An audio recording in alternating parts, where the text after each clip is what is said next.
मी आज शेजारचा बांध तर नाही ना कोरला, मी कुणाला फसवलं तर नाही ना आज दिवसभरात, मी दुसऱ्याशी आज चांगलं वागलो का खरं, माझ्या कुटुंबात तरी मी चांगला वागतो का, माझ्या कुटुंबात तरी मी एका विचाराने समतेने वागतो का, समान भावाने वागतो का माझ्या कुटुंबात. बाकी भावकीन गावकीत लांबचे पुढचा प्रश्न आहे. संत आत्मजा पसायदान म्हणणार संत ज्ञानेश्वर महाराजांचं, त्या पसायदानामध्ये आप्पात पसायदान म्हणणार, तिथे ज्ञानेश्वर महाराज म्हणतात आता विश्वात्मके देवे. पसायदानाचा आम्ही अर्थ कधी घेणार आहेत का नाही. आता विश्वात्मके देवे म्हणजे विश्वात्मकाला देव मानले. येणे वाग्यज्ञ तोषावे तोषोनी मज द्यावे. पसायदानामध्ये जो इतका मोठा अर्थ दडलेला आहे, इतका मोठा अर्थ दडलेला आहे. आता विश्वात्मके देवे.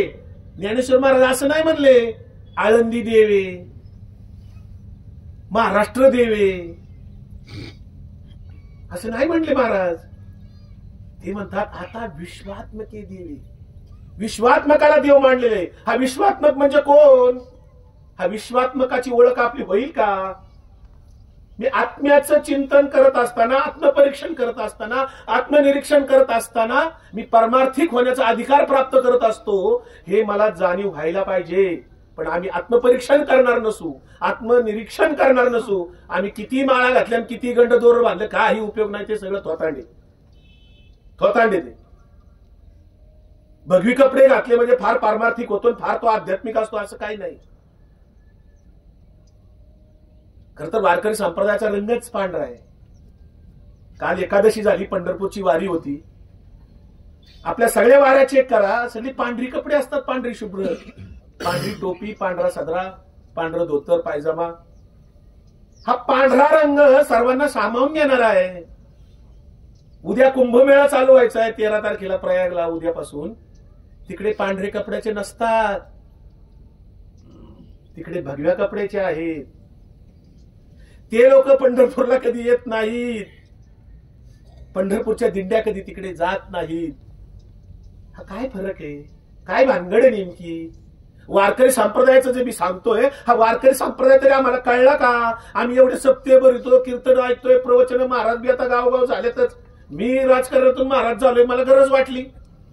मी दहाव्यात जातो, आपण ऐकतो प्रवचन, पण ऐकताना असं वाटतं माझ्या अत्याचार होतोय. हा महाराज काही सांगतोय, काही थोतान सांगतो, मनाच्याच कल्पना रचितो, काल्पनिक गोष्टी सांगतो, जी गोष्ट घडलीच नाही. आंधळ्याच्या हातात कावळा आला, टाळी वाजवली, काही सांगू तुला पडत, जे घडतच नाही. कर्मकांड सारखं ते अर्जुन आणि महाभारत आणि रामायण आणि कृष्ण आणि अर्जुन आणि सीता आणि रामायण आणि रावण. आता किती वेळा ऐकू आम्ही. आताच सांग ये लोकातलं, आतातलं सांग वर्तमानातलं. कालचा दिवस आमच्याकडे आज नाही ना. भूतकाळातून आम्ही फक्त प्रेरणा घ्यायची असते. भूतकाळातनं प्रेरणा घेऊन भविष्याचा वेध घेत वर्तमानात सक्रिय राहायचं असतं. त्याला माणूस म्हणतात, कारण माणसाला विचार नावाची शक्ती दिलेली आहे, जी इतर प्राण्यांना दिलेली नाही. बैलांची काय अशी मिटिंग होत नाही आज आवतं वाढायची नाहीत. बैल मिटिंग करू शकतात का, चर्चा ग्रामसभा भरेल का त्यांची.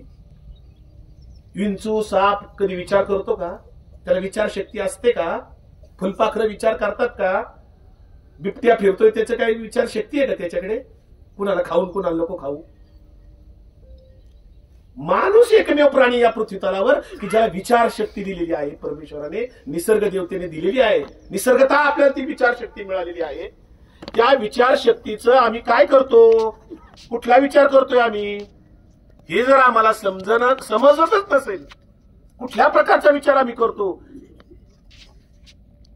आज आम्हाला जगण्याचं सांगावं लागतं. आज संत आपल्याला व्हायची गरज नाही, पण चांगला माणूस नक्की होऊ शकतो.